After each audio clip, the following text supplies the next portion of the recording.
Welcome to the Yoga Therapy Hour with Amy Wheeler. I am your host today. Many of you tell me that you love the solo episodes, and I love them too. I really feel like I'm talking to you out there. Then many of you contact me through LinkedIn or Facebook or Instagram and tell me what you're thinking. And I really love that. I appreciate it. And I feel like that's kind of a feedback loop between us. So keep it coming. I love to meet new people and basically hear what you think. Welcome to the Yoga Therapy Hour Season 9.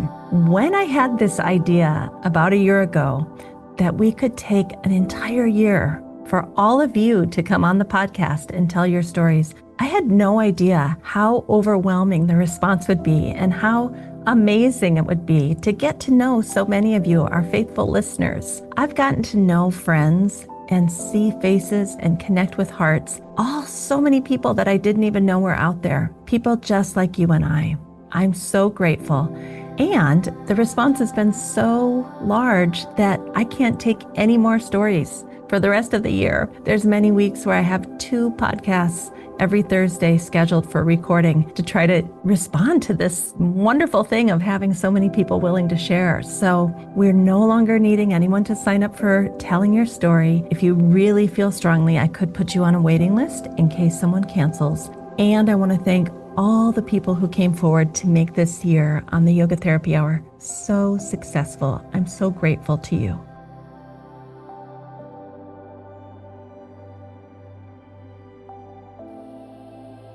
So today, when I do these solo episodes, it's always something that's really current for me and what's up for me. And some of you know that I just became the chair of yoga therapy and Ayurveda at Maryland University of Integrative Health. And, I'm getting to teach. The first class that I've been assigned to teach is one all about scope of practice, code of conduct, yoga therapy ethics. And it's really a big deal to me. When I came in to work with the International Association of Yoga Therapists back in 2014, this was my big thing. I came to the board and I said, look, I want to be on the board, but I want to work on code of conduct. I want to work on a complaint process. I want to work on code of ethics. And I want us to step into being a real profession. You have to have all of those things. And then later, I think in 2017, 2018, we really dug into the scope of practice for yoga therapists. So I kind of want to talk about those two things. I have a few articles that I wrote with people way back, during those times that you can look up. One of the first ones was in 2015 in Yoga Therapy Today with Eleanor Criswell. We just kind of laid out, why do we need this code of ethics? And then we got down to business and we started working on it. So the thing that's coming to mind as I teach at MUIH now and really helping people to understand yoga therapy code of ethics is that it's very different than being a yoga teacher. What we think in people's minds is that I'm going to be a yoga teacher, or I already am a yoga teacher, and I can do all this amazing stuff. I can do yoga and somatics. I can do yoga and psychology. I can do yoga and PT if you're licensed in those areas or certified in those areas. But yoga and XYZ, you insert whatever it is you want to insert, Reiki, it doesn't matter to me what you insert. That's because yoga is so broad and so wide and so deep. Yoga and spiritual counseling is another one. We're all allowed to do that because, at least here in the United States, nobody's really defined a very strict, tight scope of practice for yoga. So we're really able to kind of branch out. Yoga for trauma care, right? But when you come over to this area of yoga therapy, it's a much tighter scope of practice. Yoga therapy is a subset of yoga. So think of like a camera that's got the wide lens looking out at a landscape. That is yoga. And then that camera zooms in on one tree in the whole landscape, and that is yoga therapy. And I think sometimes people think that when they become a yoga therapist, they'll be able to do more stuff, yoga therapy plus somatics plus, XYZ plus, like somehow a higher level of training will qualify them to do more than they used to do as a yoga teacher. And it's actually the opposite, that when you zoom in and you tighten up a very specific scope of practice, you can do less. And in fact, when you say, I am a yoga therapist and XYZ, it gets a little sticky there because technically you have one scope for yoga therapy that's very tight if you go along with the International Association of Yoga Therapists definition of that. And then if you were to go into this other modality, you technically shouldn't combine those like a woven rug. You should say, okay, we'll do 30 minutes of yoga therapy, then we'll stop yoga therapy and we'll do 30 minutes of yoga. Now, where it gets really tricky are things like yoga therapy and somatics, right? They can both be about embodiment, they can both be about nervous system regulation, they can both be about learning that felt sense inside of you again. And so then it becomes a little trickier. Are we yoga therapists? Are we somatic trainers? And where are those lines? And I think, it's not that we have to have a hard and fast line, but I think these are really interesting things to think about. So, another area that's a little bit tricky, in my opinion, and I can only say my opinion, is that a lot of licensed mental health care providers, so psychologists, psychiatrists, they have kind of developed a lot of what we call trauma-informed yoga. So their primary business has been in psychology. They have a license to do that. They're very interested in yoga. And so they've crossed over that line to come over and teach the yoga teachers about how you can be more trauma aware, trauma sensitive, trauma informed. And I actually think that it's been wonderful. I think we as yoga practitioners need to be trauma aware and sensitive. Now, where I think it gets a little bit problematic is when we yoga teachers who are not licensed healthcare practitioners, where we try to take it the other way and do the exact same thing they're doing. So they've been trained in trauma care with a master's, a PhD, supervision, several thousand hours of supervised training, and they're doing a little yoga on the side. But it can't go the other way. We can't do yoga training and then think that we are qualified to give full-on trauma care. So I've been having this discussion with some of my students, and it's a delicate discussion. I know that some of you listening are probably about ready to turn this podcast off. You don't want to hear this, but I just want to say, if we do that, if we're trained as a yoga therapist for 1,000 hours and we start pretending that we have the qualifications to do full-on yoga therapy trauma care with no license, I'm going to argue that our field could get in trouble really, really fast. So, when it comes to scope of practice, we have to think about these things. You could be a trauma sensitive yoga teacher, and because yoga has very loose scope of practice, and get away with it, especially if you're licensed. But even if you're not licensed, there's a lot of trauma care yoga out there. But when it comes to yoga therapy, because we have a code of conduct and because we have a very strict scope of practice, now it's been defined. Now we've zoomed in from the landscape to the one tree. And now it gets really tricky because technically that would be out of scope of practice for a yoga therapist. Yoga therapist trauma care is very, very sticky. That's what I'll say. So these are ideas for you to think about, that once a field becomes a profession, as yoga therapy is becoming, that we have a higher level of ethics that we step into, that things get much more specified about what you can do and what you can't do. It reminds me back in the 90s when yoga was all the rave out there. Everybody was going to yoga classes, and everybody basically was treating it like a fitness class where you could date your fitness trainer at the gym and you can date your yoga teacher at the yoga studio. Back in those days, nobody thought that badly about it, strangely. But as soon as Yoga Alliance came in and said, okay, now we have a code of conduct, that's not allowed, then it became not okay. And so as fields progress and start to get more rules around scope of practice and code of conduct, then we actually have to start to follow them.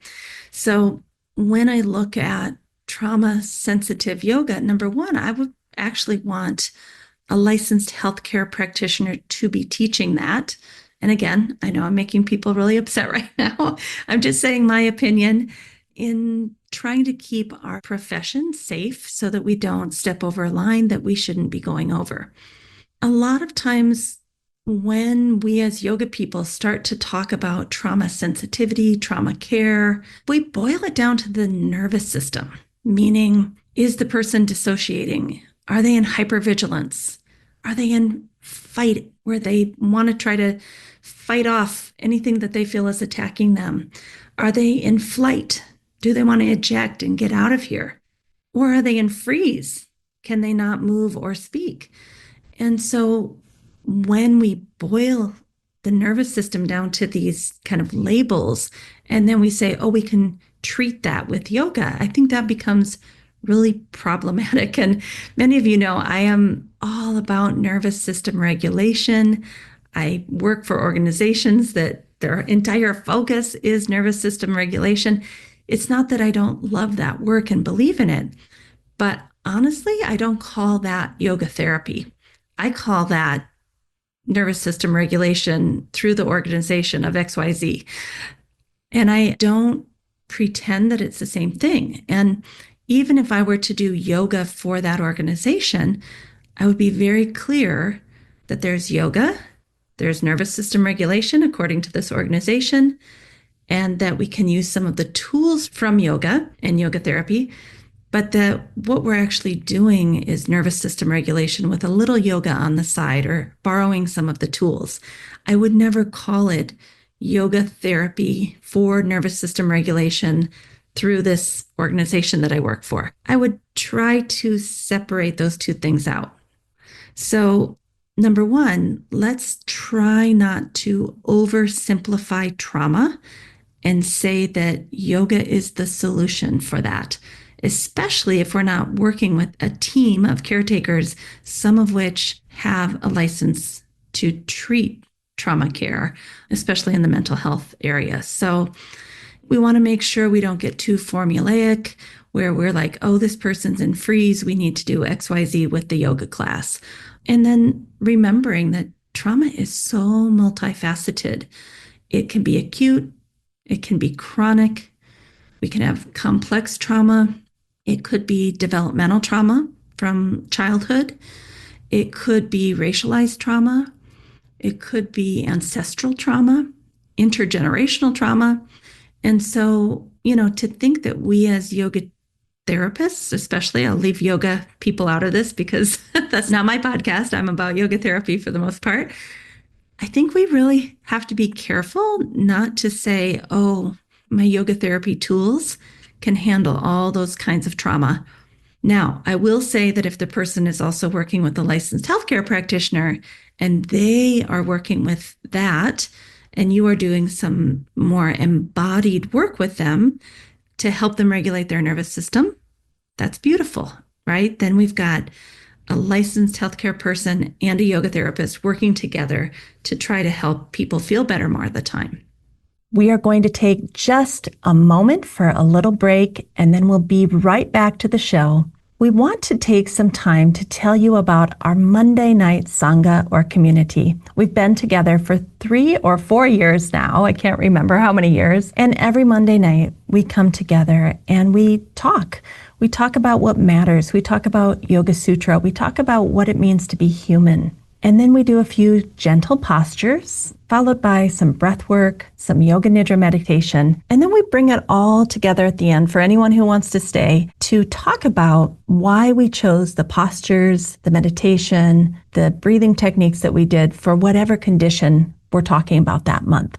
So in September of 2025, our topic is all about building mental strength and having a morning routine. Like, how do you get up and have mental strength, discipline, focus, resilience, and get your mind and body ready for the day? And we have that same topic for the whole month. So we would love for you to join us in September 2025 for our Monday night class of the week. You can see the link to sign up in the show notes. All right, now we go back to the show.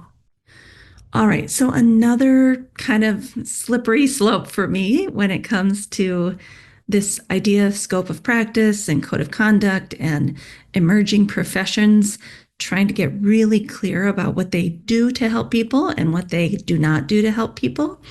I'm getting a little concerned that a lot of times in our somatics training and in our trauma care training, all the different trainings, if we pair it with yoga therapy, we're actually stripping yoga therapy from its Indian philosophical framework and its spiritual framework.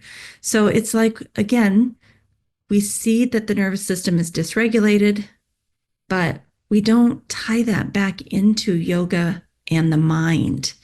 Patanjali's Yoga Sutra. And what does Patanjali's Yoga Sutra say about regulating the mind and therefore regulating the nervous system? A lot of times we just kind of strip it out and turn it into neuroscience, and we don't keep yoga with its roots. If we go back to the tree analogy, it's almost like we're cutting the tree down and taking all the branches and the fruit and using what we want off of it. But we actually took the tree away from its roots. We took the yoga from Indian philosophy and tried to use it for nervous system regulation. And on one hand, it works. I get it. But on the other hand, I truly believe if we're going to be within our ethics as yoga therapists, we have to admit where it came from. We have to tie it back Indian philosophy. If we're talking about nervous system regulation, why aren't we talking about Brahmana, Langhana, Samana? Why are we not talking about vasana, samskara? I mean, it's all there in yoga philosophy. So to never mention, or maybe even to never even learn things like Hatha Yoga Pradipika, Patanjali's Yoga Sutra, Bhagavad Gita, to not even learn them, but then to just say we're going to regulate the nervous system and borrow pranayama. Oh, now we're going to borrow asana. Now we're going to borrow some meditation. And then never again mention Indian philosophy. I don't think, in my mind, again, this is just me, I think it's a very Western-centric framing, and it's kind of an appropriation of yoga. And I know a lot of people don't want to hear that, but I'm going to say it louder for people in the back. And if it doesn't resonate with you, what I'm saying, move along. I'll see you next week. But if you have it in your heart to consider some of these things, I would really appreciate it. Because I think when we divorce yoga from its philosophical foundations, such as ahimsa, nonviolence, or viveka, having more clarity, or nirodha, learning to have that one pointed focus, we kind of decontextualize it from its roots again. And then we center Western psychology and nervous system science. And while I love those, I'm into those, they should not be centered if we're calling it yoga, because they're not substitutes for yoga, right? The whole point of yoga is to find an integrated self, to come back home to self in a spiritual way, to find that clarity of mind that we call chitta prasadanam, to find that inner freedom, which we might call kaivalyam or samadhi, to find that home inside of you where you feel safe, which we might call Atman. Can we really divorce all of the philosophy from the tools and just borrow them and take them over here? I personally don't want to, and I can't, and I won't. All right, another thing, talking about scope of practice, talking about code of ethics, talking about what is yoga therapy. We have to be very careful to understand when we're going to make a referral. Like, where is that line, that referral line? Is it anytime somebody feels anxiety? Probably not. Anytime somebody feels depression? Probably not. But you have to know for yourself where that line is, because there's an actual line where, wow, this person doesn't have licensed healthcare practitioner support and needs it. And you actually feel uncomfortable because you start realizing you're, in deeper than you know what to do. So that's a big red flag. And a lot of times it does come back to you. Do you know what you're doing? Do you feel comfortable? Some of us are really arrogant and we'll just take the hardest mental health cases and say, oh, I know how to do that. I don't need to refer out to a LHCP. That's kind of scary. And then others are at the other end of the spectrum where they're like, if there's any mental health concern at all, if this person got anxious for 2 hours last Wednesday, I can't work with them. And so we have to find that place in the middle. And I think we as a field actually haven't even made proper referral guidelines for psychotherapists, PTs, OTs. I actually did this project a few months ago. If you want to go find it, it's on my website, www.amywheeler.com. I just threw it up there, and it's the Yoga Therapy Bridge blog. So it's a blog trying to bridge yoga therapy to these other Western healthcare modalities and really getting into each one and saying, well, what's that line? When would I need to refer to a psychotherapist? What's the line for PT? What does a PT do that I don't do? And what do I do that a PT doesn't do? So I go through all these different professions that we might be referring back and forth with, and I try to find the line for referrals. And then in my blog, I try to give a script of what you could say to make a referral. And I try to break down charts like, here's what they do, here's what you do. Don't go over that line. So that's something I've been working on. Again, www.amywheeler.com, to help the field start to think about these things.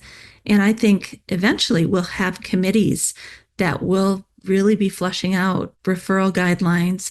When is a green flag, an orange flag, a yellow flag, a red flag, so that we all get a lot more clarity about when to make that referral. Because let's go back to yoga for trauma care, there's no standardizing or credentialing or quality control for a trauma-informed yoga teacher, much less a trauma-informed yoga therapist. A lot of people have kind of attended a weekend workshop, and we're working with highly, highly vulnerable populations of people that may have post-traumatic stress disorder. They may have complex trauma. They may have been incarcerated. They may be a refugee. They may be a veteran. And I just have to ask us if we are really qualified as yoga teachers to work with them, or even yoga therapists, I guess I should say, if there's not some other licensed healthcare provider in the mix to help hold that case for us. And that, is it possible that what we're doing, of course unintentionally, because we all want to do good, but is it possible that what we're doing could lead to harm or re-traumatization or kind of overstepping outside the scope of practice? And so I think really getting interdisciplinary partnerships with licensed healthcare practitioners, if we're going to work in areas like trauma, is super important. And, one more thing I'll say about this, if my students are listening, I'm sorry. I know all of you don't agree with me on any of this, but, I've been in the field a long time. I've been doing this for 30 years. I've studied in India for many, many years, and I've been president of IOIT. So I'm going to say it. I don't take my throne very often, but today I'm taking my throne. So I want to make sure that we have the oversight that we need to do this work well. I think there is a place for yoga therapy in trauma care. I just don't want us to hold the case all by ourselves. And what I was about to say that just came back to me, some of you who have menopausal brain, you know what's going on in my mind right there. It just slipped away, and then I grabbed it again and said, okay, come back here. The place I think of is that trauma care under a licensed healthcare provider is more pathogenic, meaning they're looking at the suffering.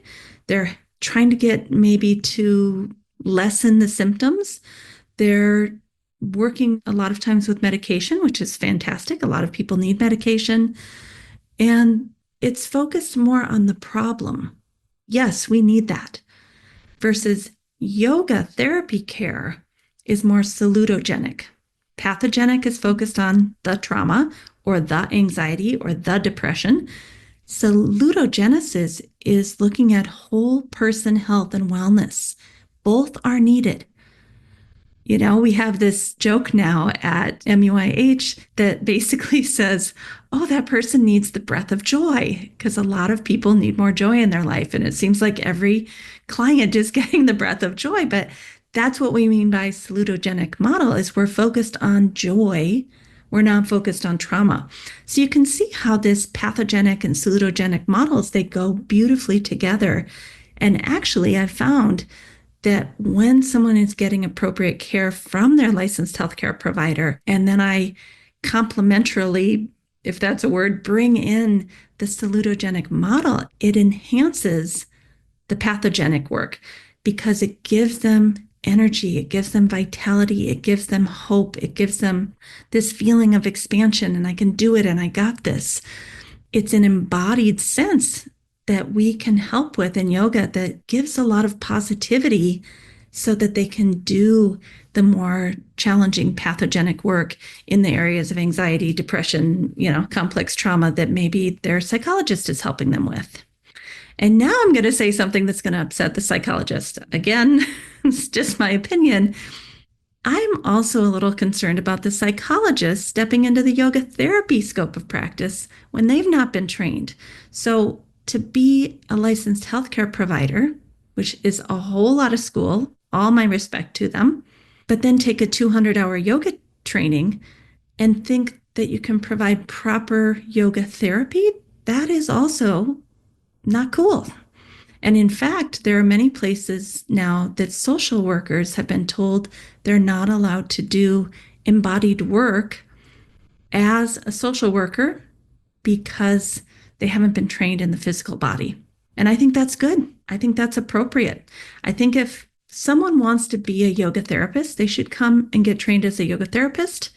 Like we have at MUIH, we have a master's degree in yoga therapy, or another program that we have there is a special program for people. We call it the postmaster's certificate. So you could be an LHCP, licensed as a PT, an OT, a physician assistant, psychologist. But we also open it up to educators with a master's degree. And we basically take about 500 or more hours in addition to your 200-hour training. So you're looking at 700 hours of training. We call it a postmasters because we want you in deep. If you're going to teach this yoga thing, you need to know Indian philosophy. It's not just a few, cycles of breath and long exhale, a good, all right, now you did some yoga. No, if you're actually a licensed healthcare provider or someone with a master's degree in another field that wants to do yoga therapy or deep, deep therapeutic work properly, come do the postmaster's certificate. Come actually get really great training. Don't just go with that 200-hour. It isn't enough. Now you're stepping into our scope of practice and you're not respecting what we're doing because it takes more than 200 hours to be able to teach this stuff well. Whew. I think I need to take a breath. All right. What else do we want to say about this? I guess where I'd like to kind of move and maybe even finish for the day is that yoga therapy is adjacent to medical care. Some people say complementary. And what we really want is a more integrated model of healthcare. We want it to be salutogenic. And especially like when we talk about yoga therapy, especially, we want to go beyond just not triggering people, right? Like, oh, that person's triggered. They're having something come up, a flashback. Like that, in my opinion, is more for the licensed healthcare practitioner. If people are in acute suffering, they need a licensed healthcare practitioner. In yoga therapy, we go beyond that. We go into discernment. What I'm feeling inside, a real response to, a threat, or is it something that is left over from another time that I could actually soothe and pacify myself with some breathing work. We call it, viveka kyati, means having discernment. So you can see, we're not talk therapists. That work would be done with the LHCP. But here you are doing a yoga practice and a breath practice, and you start to understand, oh, I need to have discernment about these sensations that I'm feeling in my body. Number one, how do I use these beautiful teachings from India to soothe and calm myself when I may be having a panic attack? But then also, how could I use a very potent meditation to help me have discernment about if I'm really under threat or if this is something from the past that keeps coming up as a habitual pattern, what we would call a samskara. So we might give somebody some Yoga Sutra. Please go home and reflect on this. Talk to your therapist about this. Another concept that we might use in a more integrated model is something called svadhyaya, and that's self-study. Just observing yourself, watching your reactions, watching the times you feel under threat, watching how you speak when you feel under threat, watching the consequences of what you said when you were under threat or thought you were. How did that play out? How did that work out for you? Just observing ourselves and having self-compassion, those are very yogic concepts. Again, learning how to do it on the mat, learning how to do it through our breath work, through our meditation, through our chanting, reading the ancient texts, listening to a podcast on Bhagavad Gita or the Upanishads. I go on Spotify all the time and find ones that I can give to my client. And then they can bring these ideas and thoughts, if they really want to delve into it, with their therapist. They can do that. So that's what we mean by an integrated model. Another concept that I can see coming up with this type of work, especially in the area of mental health, is the idea of Ishvara Pranidhana, to have humility and the ability to say, wow, there is something so much bigger than me at work. Here I am trying to control everything and trying to think that everything rests on my shoulders and I have to do more, be more, try harder. No. Ishvara Pranidhana is to say, I am an instrument of peace. I am an instrument of something much larger than myself. I surrender to that higher thing. I do my best. I show up. I give 110%. But I also know that it's not me.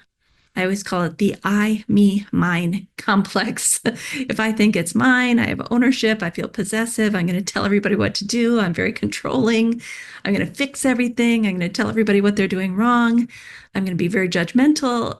Like that is not our job. It's not to say we can't speak out sometimes appropriately in a way that people can hear at the right time because you're the right person. That's a whole nother thing. Are you the right person? Right? But instead to do what's within your scope as a human being and then be with what is, find some acceptance. So we could introduce that concept as a yoga therapist from a spiritual perspective right out of these ancient texts. And we could give people a meditation, maybe a yoga nidra meditation on surrender and letting go and not trying to have so much control and tell everybody how to do everything in their lives. I know better than you kind of feeling. But they might need to go back to their licensed healthcare practitioner and flush that out in talk therapy. And then they come back to us and we give them some breath work, some long exhalation-based breath work, along with some visualization or maybe some mudras or hand gestures. They go do that practice. Then they can bring what came up for them back to their therapist. Now, sometimes people say, we as yoga therapists should be able to have those discussions too. And I agree. If it's not an acute care mental health problem, absolutely, I can talk to my clients about Ishvara Pranidhana, surrender. I can talk to my clients about discernment, viveka kyati. I can talk to my clients about svadhyaya, self-study. It's not that I can't work with them as a spiritual counseling type thing and be a yoga therapist. But if they're having mental health problems or complex trauma then now I need to make sure we've got this referral in place. We've got this interdisciplinary team that we're working together. So I think that's where the line between kind of yoga therapy as spiritual work and when do I need to refer out? Well, if the person's having serious mental health problems, we need to refer out. Another thing that just came to mind that I just want to say, and again, I mean no offense to anyone. Maybe I am offending everyone, but I also want to say those of us that have been deeply wounded, and I'm going to raise my hand right here because this happened to me early on as a yoga therapist. If you are a highly empathetic human being, you naturally can feel the pain of others. You are drawn to it like a butterfly towards the light or something, a butterfly towards the flower. Like you almost can't stop yourself because you have been there, you have felt that. And you see other people suffering, and you think to yourself, oh my gosh, yoga healed me. And now my life purpose, my dharma is to share it with others. And again, we have to be really careful. Are we qualified to do that? And here's the real kicker, have we resolved our trauma enough to be that person? Have we resolved our trauma enough to be that person to teach others about trauma care, about anxiety, about depression, about complex trauma? Like there's a certain level of healing that needs to have happened inside of us before we're ready to do that effectively. Even if there's a licensed healthcare practitioner involved, we still have to have done enough that we're not getting triggered all the time and that we can show up and hold the space for others. If we're not healed to some degree, none of us are healed completely, but if we're not healed to some degree, we will get burnt out. That emotional labor to manage our own mind, body, and nervous system when it's not really healed, and then try to hold that space for others, unfortunately, their trauma triggers ours. So now we're trying to resolve our trauma and hold their trauma all at once. So this is why we need institutional support, interdisciplinary teams.